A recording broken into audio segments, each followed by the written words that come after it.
नमस्कार, ये आकाशवाणी पटना है। अब आप खालिद रशीद से प्रादेशिक समाचार सुनिए। पहले मुख्य समाचार। पिछले बजट सत्र के दौरान विधायकों से मारपीट का मुद्दा आज भी विधानसभा में छाया रहा। संसदीय कार्य मंत्री विजय कुमार चौधरी ने कहा, विधानसभा अध्यक्ष दोषियों पर कार्रवाई के लिए स्वतंत्र हैं। नेता प्रतिपक्ष तेजस्वी प्रसाद यादव ने कहा, विधायकों से मारपीट के मुद्दे पर जब तक विधानसभा में चर्चा नहीं होगी, विपक्ष कार्यवाही का बहिष्कार करेगा। नेपाल के जलग्रहण क्षेत्रों में पिछले 2 दिनों से हो रही बारिश के कारण राज्य में बाढ़ की स्थिति बिगड़ी। दरभंगा, खगड़िया और मुजफ्फरपुर के नए इलाकों में फैला बाढ़ का पानी। और प्रदेश के अधिकांश हिस्सों में आज सुबह से रुक रुक कर हो रही है बारिश। अररिया के फारबिसगंज में सबसे अधिक 120 मिलीमीटर बारिश रिकॉर्ड की गई। देश भर में 18 वर्ष से अधिक आयु वर्ग के लोगों के लिए सरकारी केंद्रों पर निःशुल्क कोविड टीकाकरण अभियान जारी है। आपसे आग्रह है कि कोविड से बचाव का टीका अवश्य लगवाएं और अन्य लोगों को भी इसके लिए प्रोत्साहित करें। जब तक आवश्यक न हो, घर से बाहर न निकलें और 3 सरल उपायों का पालन करते रहें। मास्क लगाएं, 2 गज की सुरक्षित दूरी बनाए रखें, हाथ और मुंह साफ रखें। साथ ही कोविड से संबंधित जानकारी प्राप्त करने और मार्गदर्शन के लिए आप राष्ट्रीय हेल्पलाइन नंबर 1075 पर संपर्क कर सकते हैं। बिहार सरकार की हेल्पलाइन नंबर 104 पर भी जानकारी प्राप्त की जा सकती है। अब समाचार विस्तार से। पिछले बजट सत्र के दौरान विधायकों से मारपीट का मुद्दा आज भी विधानसभा में छाया रहा। नेता विपक्ष तेजस्वी प्रसाद यादव के सवाल पर संसदीय कार्य मंत्री विजय कुमार चौधरी ने कहा कि 23 मार्च को विधानसभा में जो कुछ भी हुआ, इस पर निर्णय लेने का अधिकार विधानसभा अध्यक्ष को है। उन्होंने कहा कि इसमें राज्य सरकार की कोई भूमिका नहीं है। श्री चौधरी ने कहा कि मामले में शामिल किसी भी विधायक या अधिकारी के दोषी पाए जाने पर आसन उस पर कार्रवाई कर सकता है। वहीं विधानसभा अध्यक्ष विजय कुमार सिन्हा ने कहा कि इस मामले में 2 जांच चल रही है। विधानसभा की आचार समिति की जांच रिपोर्ट आने के बाद दोषी विधायकों पर कार्रवाई की जाएगी, जबकि दूसरे मामले में सरकारी सेवकों के खिलाफ कार्रवाई को लेकर वरीय अधिकारियों के नेतृत्व में जांच चल रही है। अध्यक्ष ने कहा कि जल्द ही जांच रिपोर्ट के आधार पर आगे की कार्रवाई की जाएगी। इधर विधानसभा में नेता प्रतिपक्ष तेजस्वी प्रसाद यादव ने कहा है कि कल से पूरा विपक्ष विधानसभा की कार्यवाही का बहिष्कार करेगा। विधानसभा परिसर में संवाददाताओं से बातचीत में श्री प्रसाद ने कहा कि सदन में विपक्ष की बात नहीं सुनी जाती, इसलिए कार्यवाही में शामिल होने का कोई अर्थ नहीं है। उन्होंने कहा कि इस मुद्दे पर चर्चा होने पर ही विपक्ष सदन की कार्यवाही में शामिल होगा। हालांकि विधान परिषद की कार्यवाही में विपक्षी सदस्य हिस्सा लेंगे। गौरतलब है कि नेता प्रतिपक्ष सदन में बजट सत्र के दौरान विधायकों से हुई मारपीट के मामले पर विशेष चर्चा करवाना चाहते थे, लेकिन विधानसभा अध्यक्ष ने इसे अस्वीकार कर दिया। स्वास्थ्य मंत्री मंगल पांडेय ने फिर कहा है कि कोरोना की दूसरी लहर में किसी भी संक्रमित व्यक्ति की मृत्यु ऑक्सीजन और चिकित्सा उपकरणों की उपलब्धता के अभाव में नहीं हुई है। विधान परिषद में पूछे गए एक प्रश्न के उत्तर में श्री पांडेय ने कहा कि चिकित्सा सुविधाओं को और भी मजबूत करने के लिए राज्य के सभी चिकित्सा महाविद्यालय अस्पताल में liquid medical oxygen storage tank की स्थापना की जा रही है। एक अन्य सवाल के जवाब में स्वास्थ्य मंत्री ने कहा कि राज्य में विशेषज्ञ चिकित्सा पदाधिकारी के 3,706 और सामान्य चिकित्सा पदाधिकारी के 2,590 पद रिक्त हैं। इन पदों पर नियुक्ति के लिए राज्य तकनीकी सेवा आयोग को अधियाचना भेजी जा चुकी है। शिक्षा मंत्री विजय कुमार चौधरी ने कहा है कि राज्य के सभी हाई स्कूलों में 1 महीने के भीतर प्रबंध समिति का गठन किया जाएगा। विधानसभा में भाजपा विधायक हरिभूषण ठाकुर बचौल के सवाल के जवाब में उन्होंने कहा कि जिस विद्यालय में प्रबंध समिति का गठन नहीं हुआ है, उस विद्यालय के प्रधानाध्यापक पर कार्रवाई की जाएगी। राज्य सरकार ने कहा है कि सभी विश्वविद्यालयों में महिला प्राध्यापकों को अन्य महिला कर्मियों के समान 730 दिन का शिशु देखभाल अवकाश दिया जाएगा। शिक्षा मंत्री विजय कुमार चौधरी ने विधानसभा में एक सवाल के जवाब में कहा कि राज्य सरकार की नौकरियों में यह प्रावधान पहले से लागू है, विश्वविद्यालयों में भी यह प्रावधान लागू करवाया जाएगा। गौरतलब है कि महिला कर्मियों को पूरे सेवाकाल में 2 बच्चों की देखभाल के लिए 730 दिनों का अवकाश दिया जाता है। केंद्रीय महिला और बाल विकास मंत्री स्मृति ईरानी ने आज हिंसा से प्रभावित महिलाओं के लिए 24 घंटे खुला रहने वाला हेल्पलाइन नंबर शुरू किया है। यह नंबर है 7827170170।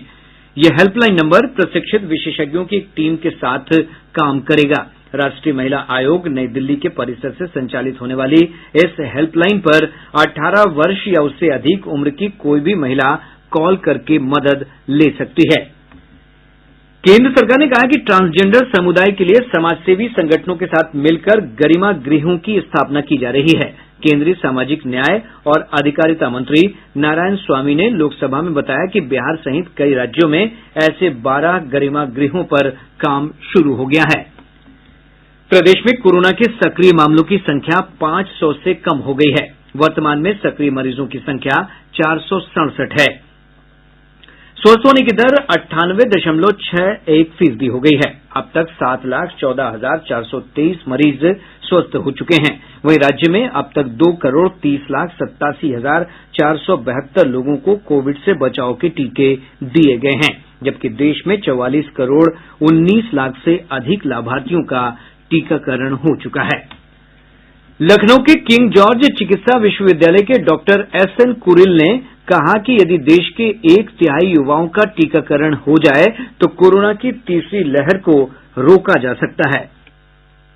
जो हमारी एडल्ट पॉपुलेशन है उसका अगर हम 70% भी वैक्सीनेट कर ले गए दिसंबर से पहले तो कोरोना की तीसरी लहर को डेफिनेटली रोका जा सकता। और यही नहीं, वैक्सीनेशन लेने के बाद भी जो बच्चों को घर पे कोविड अप्रोप्रिएट बिहेवियर की ट्रेनिंग देनी पड़ेगी। कुछ दिनों में ही जल्दी बच्चों के लिए सुरक्षित वैक्सीन भी आ जाएगी, तो तब सारे बच्चों को वैक्सीनेट करना ही एक अच्छा विकल्प होगा। प्रादेशिक समाचार आप आकाशवाणी पटना से सुन रहे हैं। नेपाल के जलग्रहण क्षेत्रों में पिछले 2 दिनों से हो रही बारिश के कारण राज्य में बाढ़ की स्थिति गंभीर हो गई है। जल संसाधन विभाग ने अधिक बारिश की आशंका को देखते हुए उत्तर बिहार की नदियों के जलस्तर में फिर से वृद्धि का अलर्ट जारी किया है। पड़ोसी राज्यों में हो रही बारिश के कारण गंडक और बागमती नदी के जलग्रहण क्षेत्र में पानी का दबाव बढ़ रहा है। वाल्मीकिनगर स्थित गंडक बराज से आज सुबह 1,36,763 क्यूसेक पानी गंडक नदी में छोड़ा गया। राज्य में घाघरा, गंडक, बूढ़ी गंडक, बागमती, कोसी और अधवारा समूह की नदियां पहले से ही खतरे के निशान से ऊपर बह रही हैं। दरभंगा के किरतपुर, गौड़ाबौराम, मनीगाछी, घनश्यामपुर, बिरौल, कुशेश्वर स्थान, पूर्वी सिंहवाड़ा, जाले, हनुमान नगर, बहादुरपुर, दरभंगा सदर, केवटी और बेहड़ी अंचल के निचले इलाकों में बाढ़ का पानी फैल रहा है। वहीं मुजफ्फरपुर जिले में लखनदेई और मनुस्मारा नदी के जलस्तर में वृद्धि से औराई प्रखंड में लोगों की परेशानी बढ़ गई है। हालांकि बूढ़ी गंडक के जलस्तर में कमी आने से शहर के कई इलाकों में लोगों की परेशानी कुछ कम भी हुई है। इधर खगड़िया जिले में कोसी की सहायक नदियों का जलस्तर बढ़ने से फरकिया इलाके में जनजीवन अस्त व्यस्त हो गया है। जिले के 4 प्रखंडों अलौली, खगड़िया, मानसी और बेलदौर की 1 लाख से अधिक की आबादी बाढ़ से प्रभावित है। एनडीआरएफ और एसडीआरएफ की टीमें प्रभावित क्षेत्रों में सूखा राशन सामग्री, पॉलिथीन शीट, आवश्यक दवाइयां, पशुओं के लिए चारा सहित अन्य सामग्री उपलब्ध करा रही हैं। केंद्रीय जल आयोग से प्राप्त जानकारी के अनुसार घाघरा नदी सीवान के दरौली में लाल निशान के ऊपर बनी हुई है, लेकिन नदी का जलस्तर फिलहाल स्थिर है। वहीं गंडक नदी गोपालगंज के डुमरिया घाट में और बूढ़ी गंडक नदी समस्तीपुर और रोसड़ा में खतरे के निशान से ऊपर बह रही है। खगड़िया के बलतारा में कोसी नदी के जलस्तर में कमी आई है, हालांकि नदी अब भी खतरे के निशान से ऊपर बह रही है। इधर अररिया में परमान नदी का जलस्तर भी कम हुआ है। गंगा नदी भागलपुर के कैलगांव में खतरे के निशान के पास पहुंच गई है, जबकि पटना के दीघा घाट और हाथीदह में नदी का जलस्तर स्थिर बना हुआ है। वहीं गांधी घाट में इसके जलस्तर में कमी दर्ज की गई है। प्रदेश में मानसून एक बार फिर सक्रिय हो गया है। पिछले 24 घंटों के दौरान कई स्थानों पर हल्की से मध्यम बारिश हुई है। वहीं कुछ स्थानों पर भारी बारिश रिकॉर्ड की गई। मौसम विभाग के अनुसार अररिया जिले के फारबिसगंज में सबसे अधिक 120 मिलीमीटर, किशनगंज में 110 मिलीमीटर, मधेपुरा के सिंहेश्वर में 100 मिलीमीटर और मोतिहारी में 70 मिलीमीटर बारिश दर्ज की गई है। मौसम विज्ञान केंद्र पटना के वैज्ञानिक अमित सिन्हा ने बताया कि अगले 2 से 3 दिनों तक राज्य के कई स्थानों पर मध्यम से भारी बारिश हो सकती है। वहीं कुछ स्थानों पर भारी से बहुत भारी बारिश का पूर्वानुमान है। प्रदेश के अधिकांश हिस्सों में आने वाले 2-3 दिनों के दौरान मध्यम से भारी बारिश एवं कहीं कहीं भारी से बहुत भारी बारिश के साथ वज्रपात, बिजली चमकने की संभावना है। पूरे राज्य के इस मानसून सीजन की बारिश का आंकड़ा आज तक के रिकॉर्ड हुए पैमाने के अनुसार 561.6 मिलीमीटर है, जो अपने सामान्य स्तर से 19% अधिक है। राज्य के 3 और रेलवे स्टेशनों को विश्व स्तरीय स्टेशन का रूप दिया जाएगा। स्टेशन पुनर्विकास योजना के तहत पूर्व में चयनित राज्य के 5 स्टेशनों के अलावा सीतामढ़ी, दरभंगा और बरौनी स्टेशन का पुनर्विकास कर यहां पर एयरपोर्ट जैसी सुविधाएं उपलब्ध कराई जाएंगी। पूर्व मध्य रेलवे के मुख्य जनसंपर्क अधिकारी राजेश कुमार ने बताया कि यह कार्य रेल भूमि विकास प्राधिकरण द्वारा किया जाना है। गौरतलब है कि अब तक गया, राजेंद्र नगर टर्मिनल, मुजफ्फरपुर और बेगूसराय स्टेशनों के पुनर्विकास का काम शुरू हो चुका है। केंद्रीय रिजर्व पुलिस बल आज अपना 83वां स्थापना दिवस मना रहा है। इस अवसर पर उपराष्ट्रपति एम वेंकैया नायडू, प्रधानमंत्री नरेंद्र मोदी और गृहमंत्री अमित शाह ने बल के कर्मियों को शुभकामनाएं दी हैं। प्रधानमंत्री ने एक ट्वीट में कहा है कि केंद्रीय रिजर्व पुलिस बल अपने शौर्य और पेशेवर काम के लिए जाना जाता है। गृहमंत्री ने कहा कि देश की आंतरिक सुरक्षा और राष्ट्रीय एकता बनाए रखकर सीआरपीएफ देश की उन्नति में महत्वपूर्ण योगदान दे रहा है। इस अवसर पर देश और प्रदेश में अनेक कार्यक्रम आयोजित किए जा रहे हैं। बिहार सेक्टर के पटना स्थित कार्यालय में वृक्षारोपण और खेल गतिविधियों का आयोजन किया गया। सूचना और प्रसारण मंत्रालय के field outreach bureau FOB Chhapra द्वारा गोपालगंज के कुचायकोट प्रखंड में कोविड-19 टीकाकरण जागरूकता अभियान का आयोजन किया गया। वहीं एफओबी मुंगेर इकाई ने शेखपुरा में कोरोना टीकाकरण का विशेष कार्यक्रम आयोजित किया। सारण जिले के दरियापुर थाना क्षेत्र अंतर्गत सदवारा गांव में विषाक्त भोजन खाने से एक ही परिवार के 3 लोगों की मौत हो गई। पटना के आगमकुआं थाना क्षेत्र अंतर्गत विंध्यवासिनी में हाई टेंशन तार की चपेट में आकर 2 व्यक्तियों की मौत हो गई, जबकि एक व्यक्ति बुरी तरह झुलस गया। सीतामढ़ी जिले के बेला थाना क्षेत्र में पुलिस ने एक ऑटो रिक्शा से 20 किलो गांजा के साथ एक व्यक्ति को गिरफ्तार किया है। वहीं जिले के नगर थाना क्षेत्र के हुसैना गांव में पुलिस टीम पर पथराव करने के मामले में 11 लोगों को गिरफ्तार कर न्यायिक हिरासत में भेज दिया गया है।